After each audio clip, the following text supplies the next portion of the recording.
Inilah suasana kediaman Dinas Gubernur Jawa Tengah di Semarang pada pukul 6 pagi.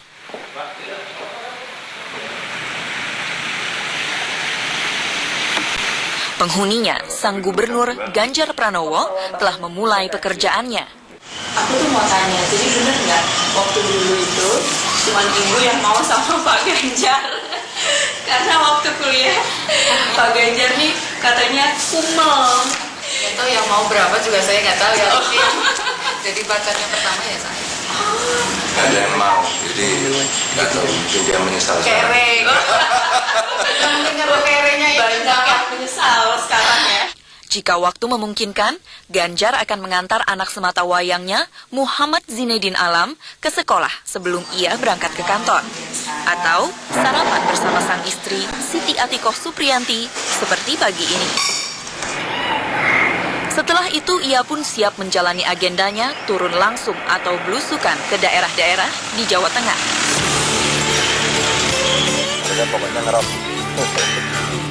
Seperti beberapa pemimpin daerah lainnya, Ganjar memilih untuk tidak menggunakan pengawalan atau full rider dalam perjalanan menuju ke kantor. Ya kalau kayak gini kita nggak dikawal, kita tergesa-gesa terus nyerondol ke sana, kan publik juga apa sih komentarnya? Wong saya waktu mahasiswa juga gitu kok. Iya. Oh yang punya negara ya? Tapi kalau gini kita berhenti ini orang nggak ada yang tahu kan? Ini siapa? Apalagi mobilnya seperti ini kan nggak ada yang curiga ini mobil siapa. Ganjar tidak menghabiskan waktu lama di kantornya. Ia di sini untuk rutinitas lainnya setiap pagi, mendengarkan siraman rohani dari pegawai Pemprov yang dipimpinnya. Itulah sepotong pagi Ganjar Pranowo, Gubernur Jawa Tengah yang dipilih langsung oleh rakyat yang telah menjabat selama lebih dari 1 tahun setelah dilantik pada 23 Agustus 2013. Semasa kampanye, Ganjar mencuri perhatian warga Jawa Tengah sebagai sosok muda pecinta musik rock yang menjanjikan. Dengan slogannya, "Boten korupsi, boten ngapusi," atau jujur dan tidak korupsi. Sebagai gubernur, Ganjar membuka kesempatan bagi warga Jawa Tengah untuk langsung mengadu atau berdialog dengannya lewat website jatengprof.co.id atau Twitter pribadinya. Ganjar Pranowo itu sosok yang seperti apa sih sebagai pemimpin? Pemimpin, dia gubernurnya yang tegas ya kalau menurut aku. Dia juga gubernur termuda, dia juga bisa ngertiin kita sebagai anak muda, nggak yang kolot. Masih muda, terus tegas, berani mendengar suara, maksudnya keluhan masyarakat Jawa Tengah.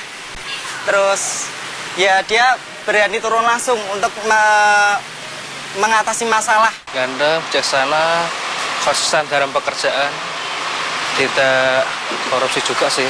Pemimpin yang biasa saja, artinya normatif, tidak ada kejutan, tidak ada gebrakan yang mana membuat Jawa Tengah kemudian melejit.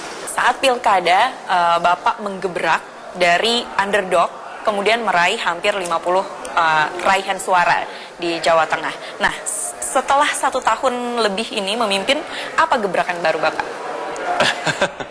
Publik itu sukanya yang gebrak-gebrak ya. Tapi yang saya temukan pertama memang menyamakan langkah dengan birokrasi lebih dulu. Maka saya mencoba untuk mengajak kawan-kawan di Pemprov Jateng itu untuk ayo kita good governance dan clean government. Bahkan saya minta yang eselon 3, eselon 4 pun melaporkan harta kekayaannya ke kita. Nah ini tadi tradisi yang coba kita bangun. Ya ketika kita omongkan, Anda setuju nggak kalau kita pemerintahan ini bersih? Pemerintahan ini mau melayani gitu. Hampir semua kalau ditanya Mbak setuju. Tapi temuannya apa? Apa di sini? Apa ini? Bukan semua lagi. Temuan saya di Jembatan Timbang. Temuan saya di rekrutmen CPNS nemuin 1 orang yang jual beli itu. Dan saya kira temuan yang ketiga sekarang yang coba sedang kita bereskan adalah Samsat.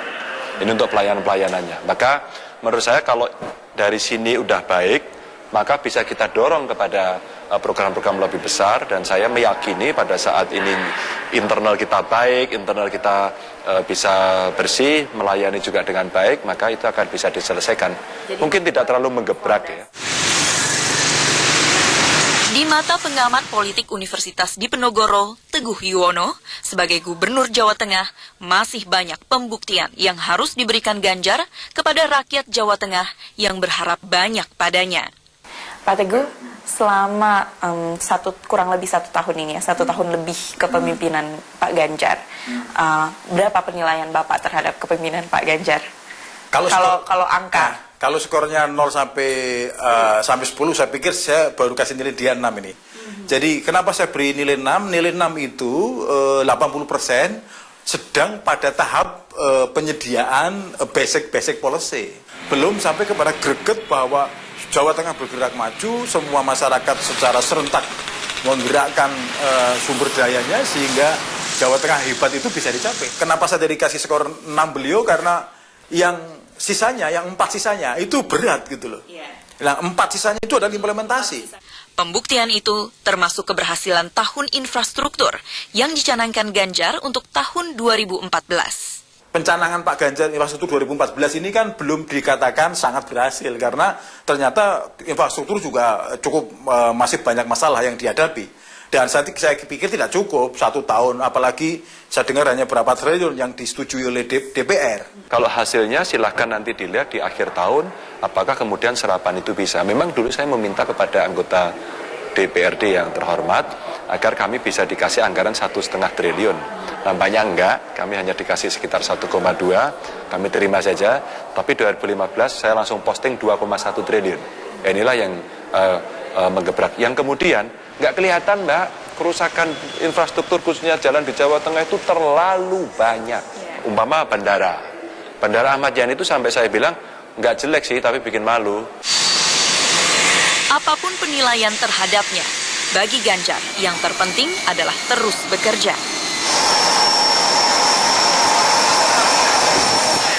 Dari kantor gubernur, kami menuju kantor PMI untuk meresmikan Pusat Pelayanan Bencana Regional Palang Merah Indonesia. 1, 2,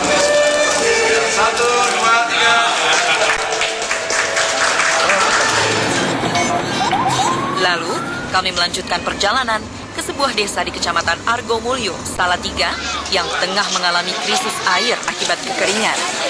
Niki angel banyu mulai kapan? Awal Agustus, Mas.